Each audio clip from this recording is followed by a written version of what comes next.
જો આ નખ છે મોટા આવા, આમાં મેલ ભરાય ને, આ નખને આપણે નિયમિત કટિંગ કરવાના. શું કરવાના? આવી રીતે આમ કટિંગ કરી નાખવાના.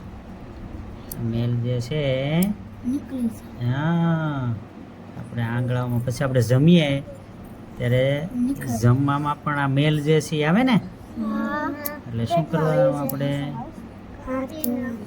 હાથ ધોવાના, સ્વચ્છતા શરીરની રાખવી પડે ને.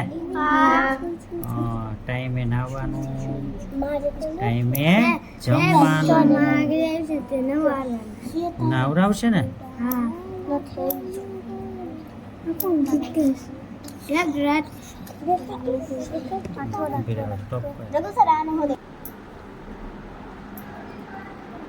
થઈ ગયું કટિંગ?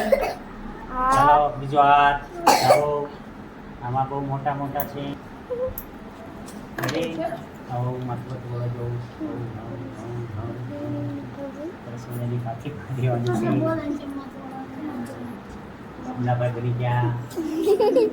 ગયા ને?